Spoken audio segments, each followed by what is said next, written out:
गलतफहमी एक लाइलाज बीमारी है। इसका ना तो होम्योपैथी में इलाज है, न एलोपैथी में इलाज है। ये एक एजम्पशन है, परसेप्शन है। तो प्रदीप महतो क्या बोलते हैं, ये उनकी सोच है, उनकी मेंटेलिटी है। ना तो हम उनके पक्ष में हैं, ना विपक्ष में हैं। हम काम करने के पक्ष में हैं। पिता का गार्जियनशिप बड़ा होता है, ये हम लोग मानते हैं। ये एक इमोशनल टच है, इमोशन से राजनीति नहीं चलता है। जो सूची में हम थे, सूची से बाहर किया गया, तो केंद्र सरकार से मेरी मांग है कि फिर हमको दोबारा उसमें सूची में लाया जाए। हम किसी तो जाति समुदाय से तो हम बात नहीं कर रहे हैं, लेकिन मतलब लोग प्रोपगेंडा बना दिए हैं कि नहीं, मतलब आदिवासी का हक छीनेगा, ये करेगा। तो वैसा कोई बात नहीं है। पढ़े लिखे युवा पलायन कर रहे हैं, दूसरे जगह जाके काम कर रहे हैं। आज दूसरे जगह जाके पलायन करके लोग मर जा रहे हैं, बहुत दुख की बात है। सबसे पहला एक नंबर में तो मेरा जेलकेम पार्टी से जो रामदास मुर्मू जी हैं, एक नंबर में चल रहे हैं, है ना। बाद बाकी दोनों पार्टियां हैं, दोनों में अब कौन सेकेंड आएगा ये तो जनता तय करेगी। और यदि इस तरह में जनता, यदि घाटशिला की जनता, यदि घाटशिला के बेटा को यदि नहीं चाहेंगे तो बहुत दुख की बात है। नमस्कार, जोहार। पूरे दिन घाटशिला चुनाव का कवरेज करके आज हम सोच रहे थे कि अब हम निकल जाए रांची के लिए, कल परसों में फिर आते, लेकिन जाते जाते जेल कैंप के कुछ लोग मिल गए हैं। यहाँ पे केंद्रीय महासचिव भी है यहाँ पर। दादा, सबसे पहले तो जोहार, और 11 तारीख के लिए आप सभी को शुभकामनाएं। ईश्वर करे आप लोग जो कोशिश कर रहे हैं कामयाब हो। क्या कहना चाहेंगे, कैसी चल रही है आप लोग की रणनीति? बहुत अच्छा चल रही है। हाँ। तो लोगों के बीच जा रहे हैं, किस मुद्दे पर जा रहे हैं? यहाँ लोग, भाई लोगों के पास ऑप्शन अच्छा है। सुमेश सोरेन, रामदास सोरेन जी के बेटे, बाबूलाल सोरेन, चंपई सोरेन के बेटे। रामदास मुर्मू के ऊपर किसी बड़े पिता का हाथ नहीं है। एक आम लड़का, जमीन से उठा हुआ लड़का है। लोगों के बीच किस मुद्दे के साथ में आप लोग जा रहे हैं? देखिए, झारखंड 25 साल का झारखंड में मुद्दाएं तो बहुत है, मतलब गिनती करेंगे तो कर नहीं पाएंगे, समझे ना। आज 25 साल के झारखंड में जो उद्देश्य, जो सोच के साथ जो झारखंड बनी थी, वो मुद्दाएं गौण है। सिर्फ आज तक जो भी सरकार आई, जो विपक्ष में है वो भी सरकार में रहा, और जो सरकार में है वो तो है ही, लेकिन आज तक हमारे जनहित मुद्दा के लिए काम नहीं किया। आज आप देख लीजिए, झारखंड में 25 साल की झारखंड में न स्थानीय नीति, न नियोजन नीति, न विस्थापन नीति, क्या है। आज पढ़े लिखे युवा जो अभी पढ़े लिखे हैं, आज इस दर दर भटक रहे हैं। पढ़े लिखे युवा पलायन कर रहे हैं, दूसरे जगह जाके काम कर रहे हैं।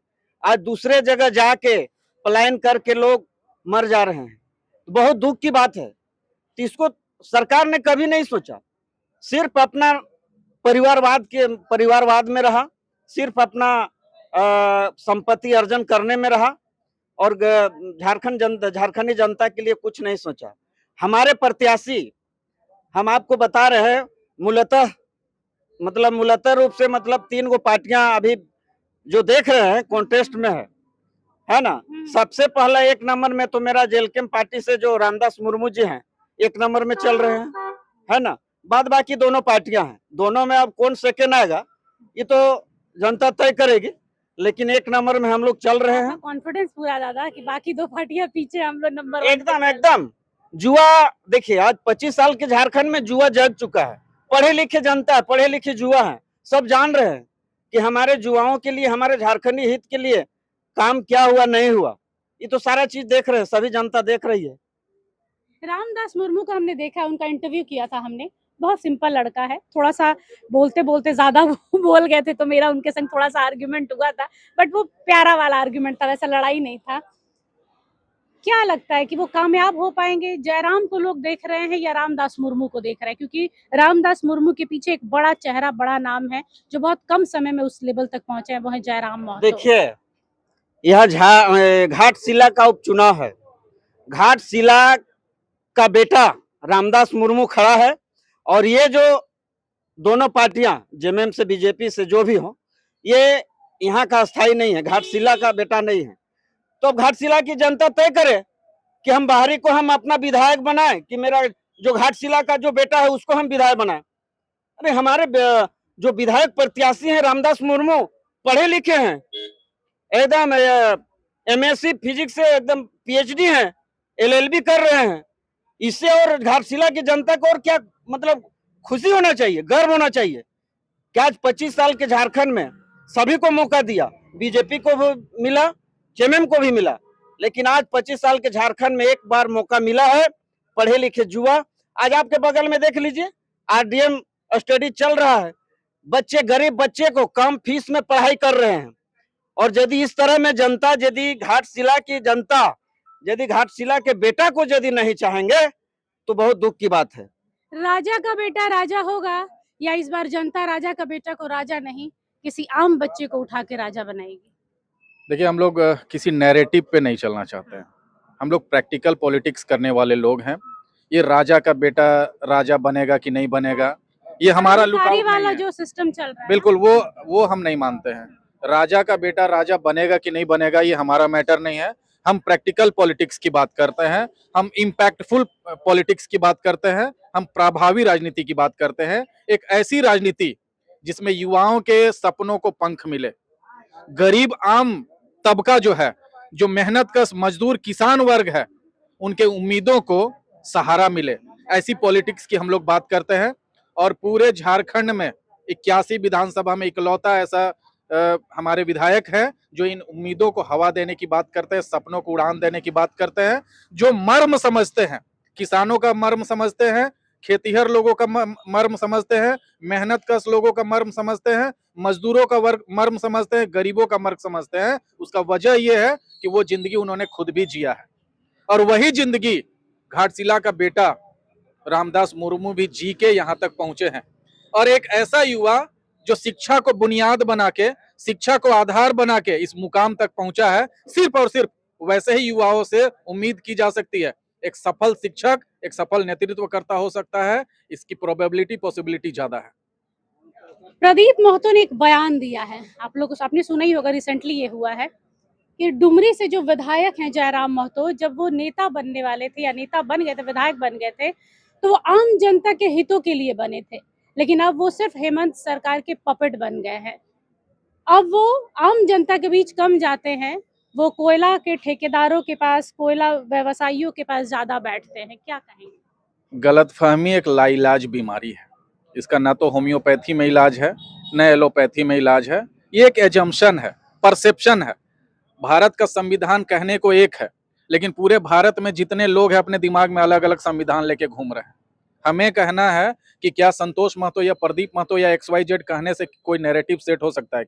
क्या किसी के नीति नियति के बारे में स्पष्ट बयानबाजी प्रदीप महतो कहने के लिए सक्षम है? जनता ने देखा है कि जो नियत के साथ में टाइगर जयराम महतो काम कर रहे हैं वो धरातल पे दिखता है। जब वो आम आवाम की आवाज बनकर विधानसभा में चिल्लाते हैं, जो उनके मुद्दों को हाईलाइट करते हैं, प्रभावी तरीके से रखने का काम करते हैं, जनता उनको देखती है। और टाइगर जयराम महतो को दिमाग से लोग नहीं सुनते हैं, दिल से सुनते हैं। क्यों? क्योंकि उनके दिल का कनेक्शन उनके जुबान से कनेक्ट होता है। उन्होंने उस तरीके का जिंदगी जिया है। उन्होंने हर वो तबके की चिंता की है जिसकी चिंता एक राजनेता को करनी चाहिए।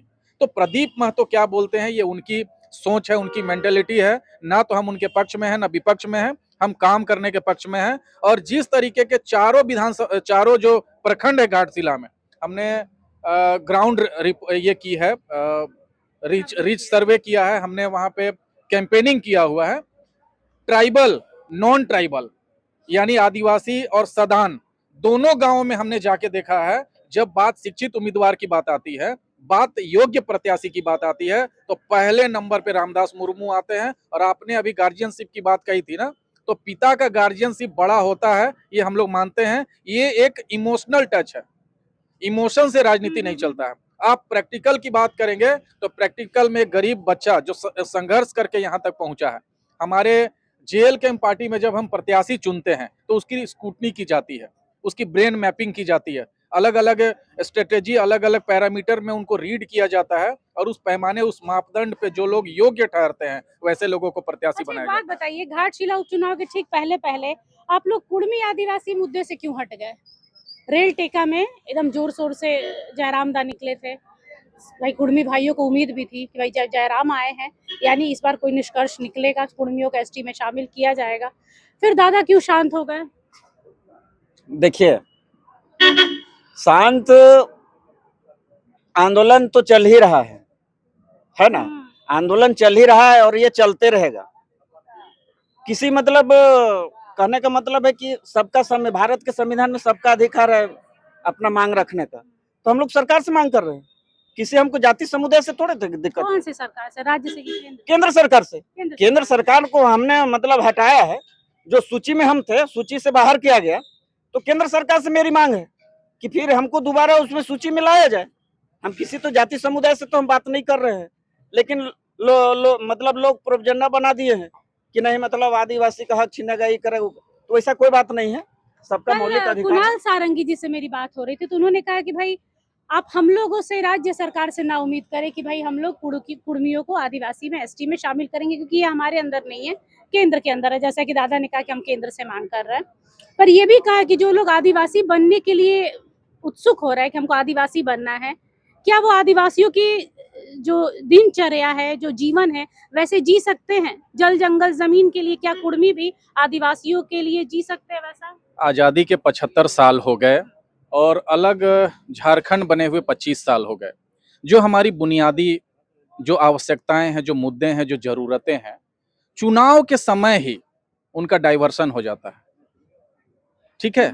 जब चुनाव में एक ऐसे योग्य प्रत्याशी को चुनने की बात आती है, जो आपके पक्ष में नीति बना सकते हैं, कानून बना सकते हैं, योजनाएं ला सकते हैं, ऐसे समय में अन्य मुद्दों पे डाइवर्सन ना लाके हमें यह प्रयास करना चाहिए बतौर रिस्पॉन्सिबल मीडिया, बतौर भारतीय नागरिक, बतौर राजनीतिक कार्यकर्ता, बतौर सामाजिक कार्यकर्ता, हमें चुनाव के समय में फोकस करना चाहिए खुद को भी, और अपने प्रयासों के माध्यम से जनता को भी फोकस कराने का प्रयास करना चाहिए कि जो मूल बातें हैं वो शिक्षा से जुड़ी हुई बातें हैं, जो स्वास्थ्य सुविधाओं से जुड़ी हुई बातें हैं, जो रोजगार से जुड़ी हुई बातें हैं, और झारखंड में झारखंडियों को मजबूत करने से जुड़ी हुई बातें हैं। तो चुनाव के समय में कास्ट की बात करना, रिलीजन की बात करना, जियोग्राफिकल डिफरेंसेस की बात करना, ये हमें लगता है कि एक रिस्पॉन्सिबल नागरिक होने के नाते चुनाव के समय इन मुद्दों पे हमें बात नहीं करना चाहिए। हमें बात करना चाहिए जो बुनियादी मुद्दे हैं, जिससे तमाम वर्ग के लोग, चाहे आदिवासी हैं, मूलवासी हैं, सदान हैं, बाहरी हैं, भीतरी हैं, तमाम लोगों को फायदा मिले, ऐसी बातों पे फोकस करना चाहिए। और अभी ये जो मौका है, ये बात योग्य प्रत्याशी चुनने का मौका है। मैं आपको एक बार रोकना चाहूंगी कि जेएमएम का कहना है कि भाई ये एसटी बेल्ट है, आदिवासी बहुमूल जो संख्या यहाँ पर ज्यादा है, तो जेल के इनको सिर्फ कुर्मी भाई वोट देंगे, ओबीसी वाले देंगे या आदिवासी भी देंगे? देखिए, जेएमएम, मैंने कहा ना कि भारत का संविधान भीमराव अंबेडकर द्वारा लिखित जो संविधान है उसके अनुसार चलना चाहिए, ना कि जेएमएम के या कांग्रेस के या XYZ के। जेएमएम ने नहीं, रामदयाल मुंडा ने कहा है, जयपाल सिंह मुंडा ने कहा है, बागुन सुमरई ने कहा है, एनी होरो ने कहा है, मधु मंसूरी हंसमुख जी ने कहा है, मुकुंद नायक जी ने कहा है, सरकार के महाधिवक्ता रह चुके अजय कुमार ने जो कहा है, वो संवैधानिक बातों को हमें फॉलो करना चाहिए। कौन सी पार्टी चुनाव के समय कौन सा एजेंडा चला रही है, उस एजेंडे के पीछे हमें नहीं चलना चाहिए। 11 तारीख के लिए एचएनएन के माध्यम से घाटशिला की जनता को लास्ट मैसेज आपका क्या रहेगा? घर से कैसे निकले, क्या करे, कैसे आपको वोट दे? अंतिम मैसेज हमारा यही है, अपील भी यह है कि चुनाव के समय जो आपकी बुनियादी समस्याएं हैं, उन समस्याओं पे फोकस होकर जो लड़ने वाला प्रत्याशी है उसको आप पहचानिए, उस योग्य प्रत्याशी को वोट देने का काम करिए। क्योंकि जब प्रैक्टिकल पॉलिटिक्स होती है, पॉजिटिव पॉलिटिक्स होती है, प्रोडक्टिव पॉलिटिक्स होती है, जब कुछ बनाने की पॉलिटिक्स होती है, रचनात्मक पॉलिटिक्स होती है, जब आपका भला करने की पॉलिटिक्स कोई करना चाहता है, और जब उसको बतौर मतदान आपका समर्थन नहीं मिलता है, तो उनका मनोबल छोटा होता है, उनका इच्छा शक्ति कमजोर होता है। जो राजनीति में सकारात्मक राजनीति, फेयर पॉलिटिक्स की बात होती है, जब उनको अपेक्षाकृत कम वोट मिलते हैं तो निराशा आता है, ये स्वाभाविक सी बात है। तो हमें उन राजनेताओं का, उन प्रत्याशियों का मनोबल बढ़ाने का प्रयास करना चाहिए जो आपके लिए रचनात्मक राजनीति की बात करते हैं, जो आपके भलाई की बात करते हैं। तो हम यही अपील करना चाहते हैं कि 11 तारीख को जब आप वोटिंग के लिए निकलेंगे तो आपके दिमाग में आपके पीढ़ी के शिक्षा, स्वास्थ्य, रोजगार की बात हो, और एक ऐसे योग्य प्रत्याशी को चुनने की बात हो जो आपके भविष्य के, आपके राज्य के भविष्य के, आपके समाज के भविष्य को दिशा दे सके। बिल्कुल, भविष्य को दिशा दे सके। बिल्कुल सही कहा, ये वो पिलर्स हैं जयराम महतो का पिलर मैं नहीं कहूंगी, ये JLKM के वो पिलर्स हैं जो JLKM को खड़ा करके रखे हैं। 4 पिलर्स की नहीं, कई पिलर्स की यहाँ पर मदद से JLKM खड़ा है। और 11 तारीख को आपके लिए निर्णायक एक फैसला होगा कि किसे चुनना। इन्होंने बिल्कुल एक बात बहुत अच्छी कही कि शिक्षा के आधार पर चुनिए, स्वास्थ्य के आधार पर चुनिए, और ये देखिए कि आपके बच्चों का भविष्य किन हाथों में जाएगा। इसके दम पर आप 11 तारीख को अपने घर से निकलिएगा। किस बटन पर आप उंगली देंगे, किसे जिताएंगे, वो आपका लुकआउट है, हमारा नहीं। लेकिन हम यही चाहेंगे कि घाटशिला की जो कायाकल्प थोड़ा होना जरूरी है, क्योंकि ऐसा ही चलेगा तो आप कभी भी मेट्रो सिटी तो छोड़ दीजिए, आप शहर भी नहीं बन पाएंगे। कैमरा पर्सन अक्षय के साथ निशा मिश्रा की रिपोर्ट। अगर आपको हमारा ये वीडियो अच्छा लगा तो इसे लाइक करें, शेयर करें और हाँ, सब्सक्राइब करना ना भूलें।